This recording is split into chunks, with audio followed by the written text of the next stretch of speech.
Hello everyone and welcome to the CyberWire's Research Saturday, presented by the Hewlett Foundation's Cyber Initiative. I'm Dave Bittner, and this is our weekly conversation with researchers and analysts tracking down threats and vulnerabilities and solving some of the hard problems of protecting ourselves in a rapidly evolving cyberspace. Thanks for joining us. And now a moment to tell you about our sponsor, the Hewlett Foundation's Cyber Initiative. While government and industry focus on the latest cyber threats, we still need more institutions and individuals who take a longer view. They're the people who are helping to create the norms and policies that will keep us all safe in cyberspace. The Cyber Initiative supports a cyber policy field that offers thoughtful solutions to complex challenges for the benefit of societies around the world. Learn more at hewlett.org/cyber. And thanks also to our sponsor, Enveil, whose revolutionary zero-reveal solution closes the last gap in data security, protecting data in use.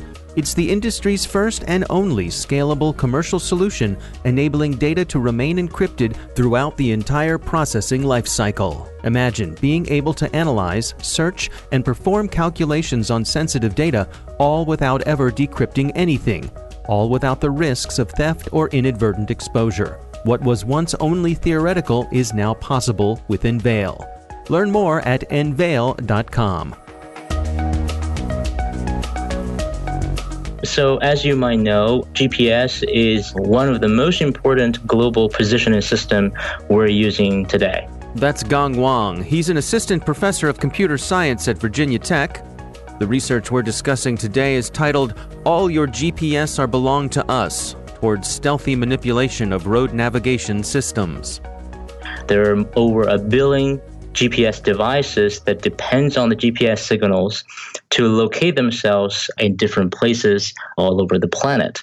So for example, when you wanted to travel to a new city and wanted to go certain places, what you really do is to open your smartphone and set the destination, and then it comes of navigation route. So the GPS help the navigation system to keep track of where you are and try to navigate step by step to your final destination.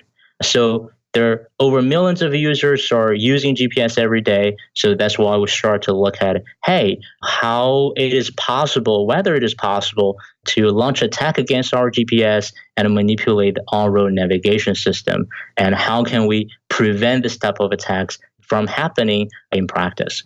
So let's go through just some of the basics here. Can you describe to us, how does the GPS system work? At a very high level, so GPS depends on the satellites that are running around our planet. So a GPS device, for example, your smartphone, receives the GPS from multiple satellites and calibrate the GPS signal reading so that they can uniquely position yourself to a coordinate on this kind of location system. So you know where you are, and it's based on the GPS coordinates. So you're receiving multiple signals, and it kind of triangulates your position based on the timing of those signals. Is that a simplified way to view it? Yeah, that's correct. And there are two flavors of GPS, I suppose. I mean, there's the consumer version and the military version, and one of them's encrypted, right? That's correct. GPS has a civilian GPS, which is mostly the GPS devices we're using today, and there's a military version. The military version, as you might expect, have a much higher level of security. They have encryption, the authenticated sources, but for most of the civilian GPS we're using, it is completely unencrypted, and there's a lack of authentication mechanism, which make it vulnerable to spoofing. One additional note is that civilian GPS is not just used by consumers like you and me, but actually used by most of the infrastructures like power grid. So they don't have the privilege to use the military version. They still have to use the civilian version of the GPS. Now, GPS spoofing attacks have happened prior to your research. Can you describe to us what have other people done there? That's true, right? So GPS signal, especially the civilian GPS signal, can be manipulated because there's a lack of authentication, there's a lack of encryption. Previously, researchers has tried to spoof devices or GPS devices in the free space. So for example, one researcher tried to spoof a GPS device on the boat, on the ship, and try to steer the navigation of the yacht. And then there's other researchers try to spoof GPS on the drones, try to change its kind of a flying route in the air. So the big differences between spoofing in the free space and spoofing on the road navigation system is that on the road, we have much more constraints. So there's certain things you cannot do. For example, if you just spoof a GPS randomly, you can easily create a route that instructs the car to turn right where there's no right turn at that moment. So you can easily create physically impossible routes, which is not a problem in the free space. Right. So if you're out on the ocean or in the sky, there's no points of reference to indicate that maybe that something's wrong with the directions that you're getting, and you can turn anywhere. That's correct. Right. All right, so let's dig in here. What were you setting out to do here with the research? Walk us through it. It's pretty complicated and clever stuff. So in order to understand how feasible it is to manipulate a road navigation system, we actually take multiple steps to understand the problem, basically step by step. In the beginning, so we came up with this idea of how can we manipulate the navigation without even alerting users. I can give a very quick example here. So if you wanted to randomly spoof a GPS location and by setting the current device's location to a random place, that causes problems because, as I said, this can easily create a route that does not match what a user sees. So for example, when the users in the car are looking at a completely straight road and the fake route you created using the spoofing techniques might has a right turn right in front of her. And if that right turn instruction is triggered, then the user get immediately alerted. They say, hey, what I see is not the same with what is illustrated on the map. There must be something going wrong. So instead, we design a searching algorithm to search the map overlay or map network and try to find a fake route that matches with what user sees in the physical world. So for example, the end result is that even when user is driving on the main street, he thought he was driving on the Fifth Avenue because when there's an instruction to ask him to turn right, there's exactly a right turn waiting there on the main street. So that's sort of the high-level idea of it.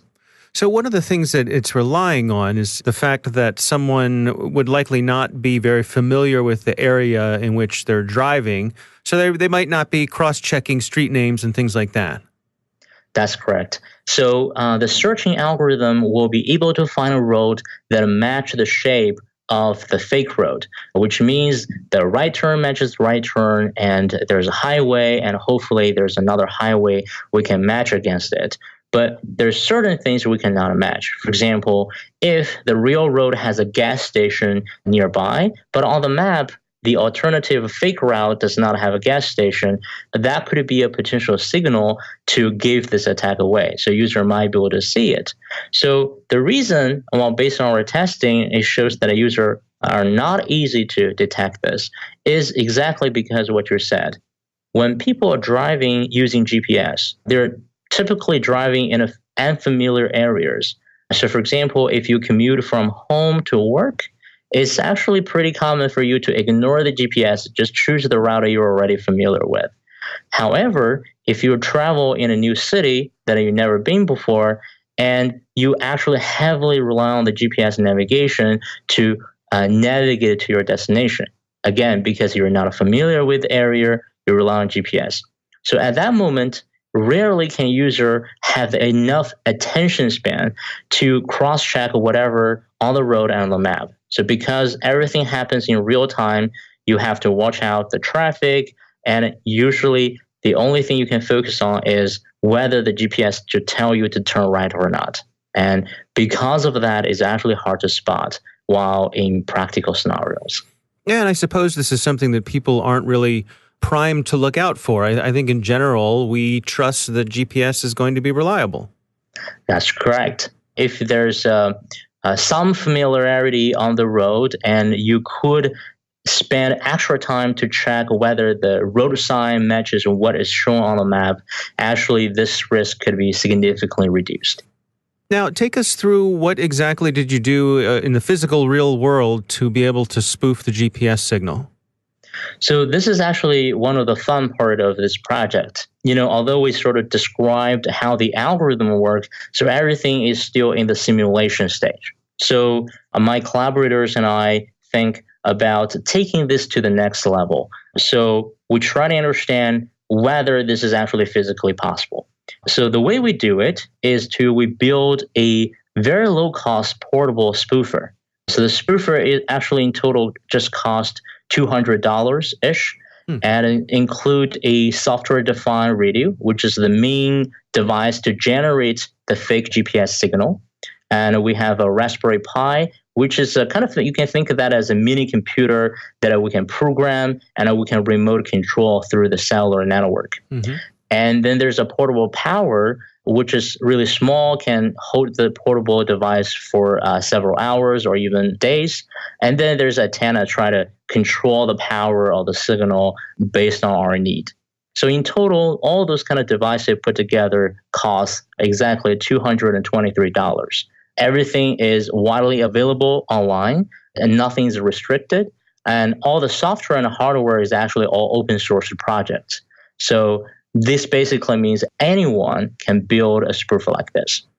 And it's small, too. This is the kind of thing, or theoretically, I mean, you could see someone be able to, in a James Bond kind of way, stick this to the inside wheel well of a car or something like that.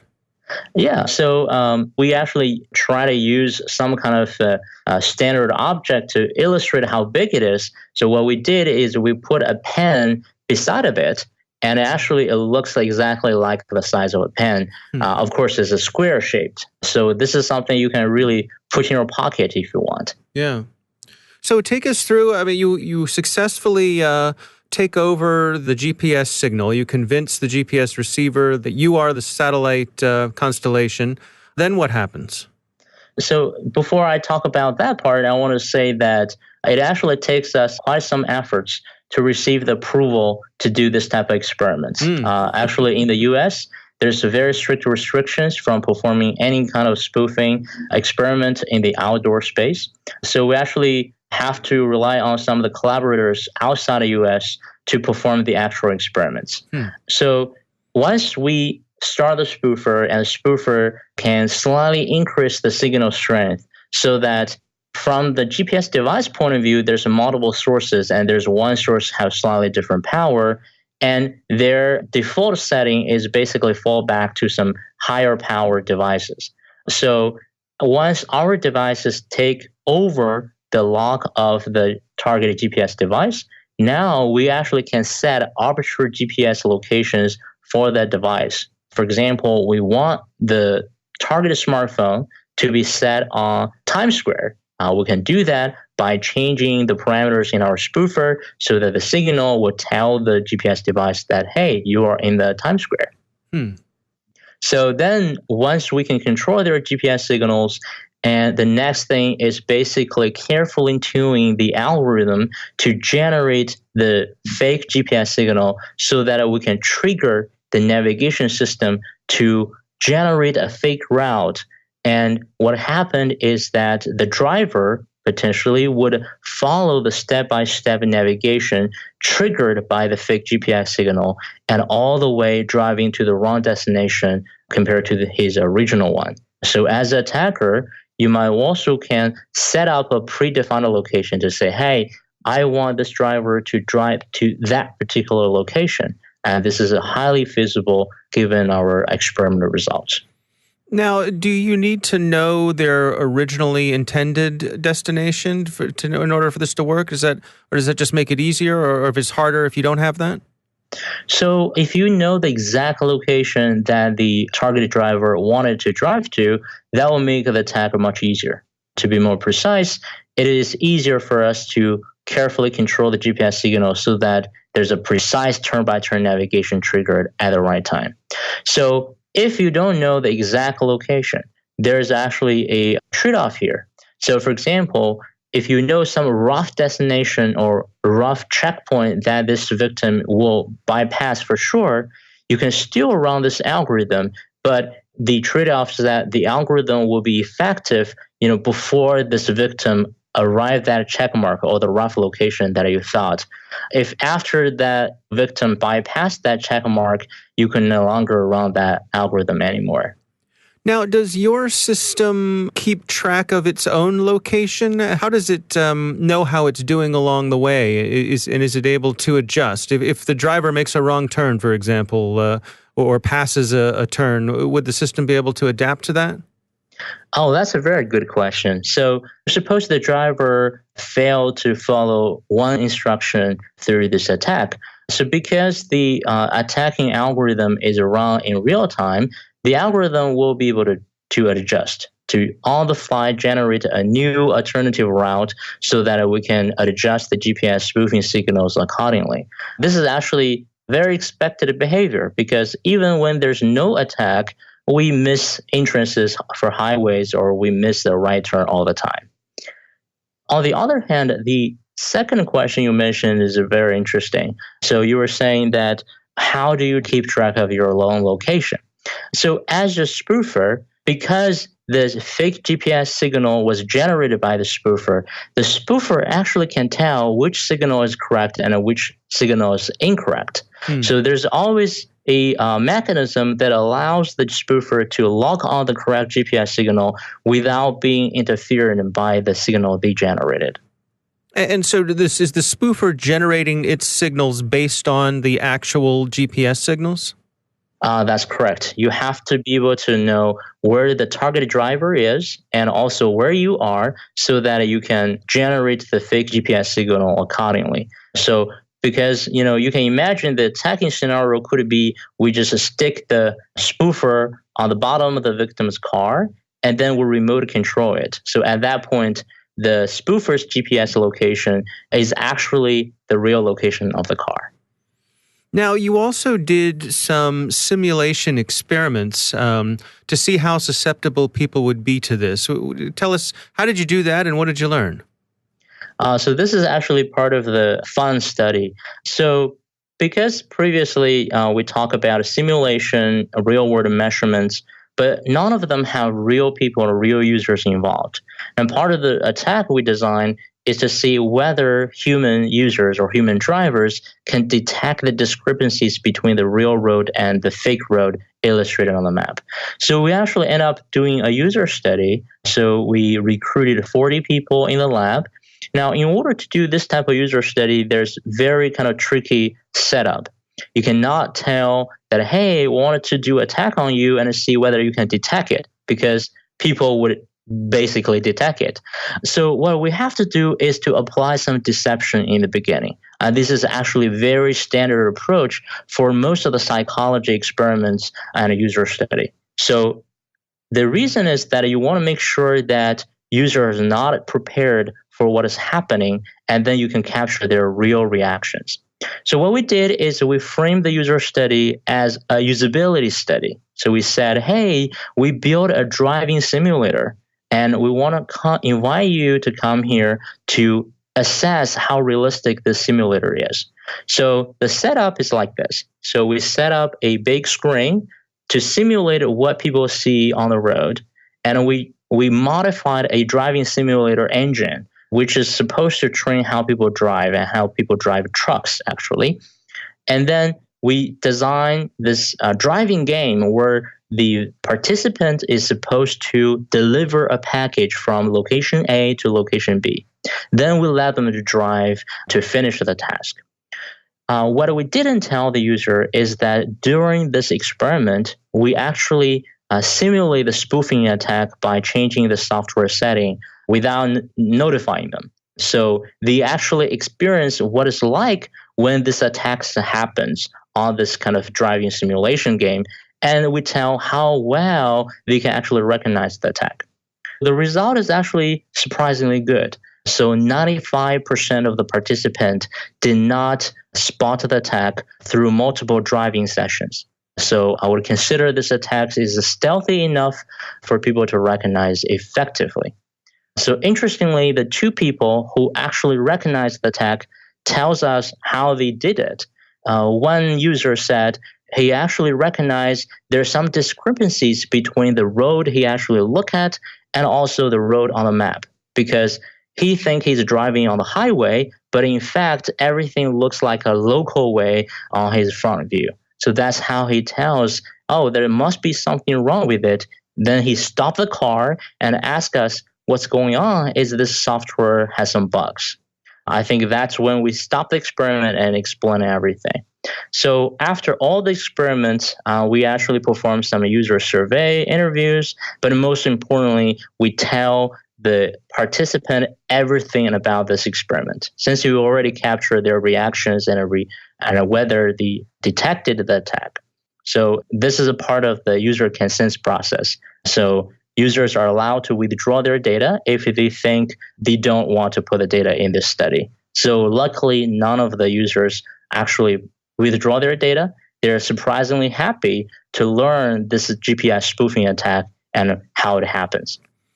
Now, in the real world, how practical do you think something like this would be? Do you think we might see people actually utilizing something like this? It is actually hard to say. I think spoofing a GPS signal, spoofing a GPS device is considered as a crime. So it depends on whether the attacker wanted to take the risks to pull off the attack and what the attack purpose is.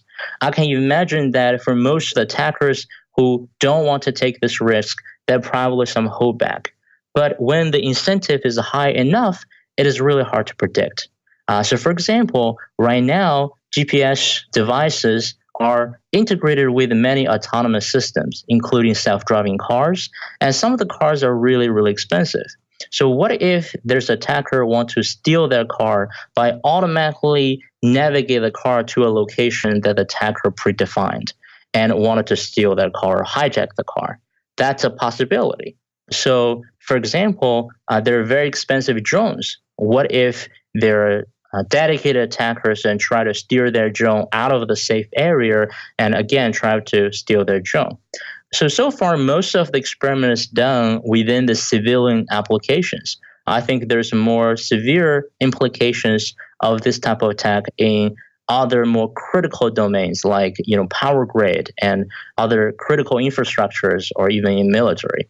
But so far, we don't have access to any of those, so it is hard for me to give any comments on that. Yeah. Are there possibilities of systems that depend on GPS to kind of cross-check to make sure that what they're reading is correct? I know, for example, the Russians have their own version of GPS. Could a system possibly check in and make sure that both systems align and look for some sort of consensus? That's exactly right. So there's dedicated GPS hardware or chips that already integrated some of the cross-checking mechanisms. For example, as you said, there are just more than one GPS satellites. Actually, multiple countries launched their GPS satellites for many, many years. One possible solution or one feasible solution is to cross-check multiple GPS sources to make sure the reading is correct. The trade-off here is that it does require special hardware and more expensive hardware. So, for example, if you build a self-driving car and you want it to be extra careful, then you should definitely just use the dedicated new chips that have this kind of anti-spoofing mechanisms. But, as I said in the very beginning, there are already over billions of GPS devices out there running on the non-secure mechanism, and it's hard to replace all of them at once. It's extremely high cost. Now, back to this cross-checking idea. Even if you cross-check multiple signals, that does not mean that it's completely secure for very obvious reasons. So if the attacker is able to build multiple radios and synchronize those different radios at the same time, there's a possibility to generate multiple GPS signals that try to mimic each individual GPS information sources. So at that time, it's again become a very hard problem to tell which is real and which is fake.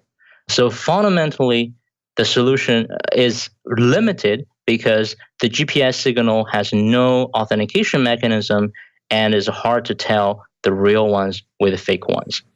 Now, suppose that someone had access to the military version of this. Would that be immune to this sort of attack? I would think so. In the ideal world, I would say if we can change the civilian GPS completely to the encrypted and authenticated version, I think the problem will go away. So there has a lot of discussions over the last 10 years, 20 years to talk about the possibility of upgrading our GPS. But unfortunately, it's feasible in theory, but it's really hard to pull it off in practice due to the extremely high cost to replace all the software and hardware on your GPS receivers that is running every day. Yeah, so it would be, I guess, a slow turnover as the new devices came online and the old ones were retired. That's the hope, but it's probably going to take many, many years. Yeah. So one additional comment I have is that right now, my colleague and I and our students are trying to develop some low-cost defense mechanism that hopefully does not require additional hardware and hopefully only software level manipulation sort of improvement to achieve a similar level of a defense. This is ongoing work. I don't have a clear answer which one works or which one doesn't work, but hopefully we have some new result to share with you in the near future. Our thanks to Virginia Tech's Wang for once again joining us. The research is titled All Your GPS Are Belong to Us, Towards Stealthy Manipulation of Road Navigation Systems. We'll have a link in the show notes. Thanks to the Hewlett Foundation's Cyber Initiative for sponsoring our show. You can learn more about them at hewlett.org/cyber. And thanks to Enveil for their sponsorship. You can find out how they're closing the last gap in data security at enveil.com. The CyberWire Research Saturday is proudly produced in Maryland out of the startup studios of Data Tribe, where they're co-building the next generation of cybersecurity teams and technology. The coordinating producer is Jennifer Iben, editor is John Petrick, technical editor is Chris Russell, executive editor is Peter Kilpie, and I'm Dave Bittner. Thanks for listening.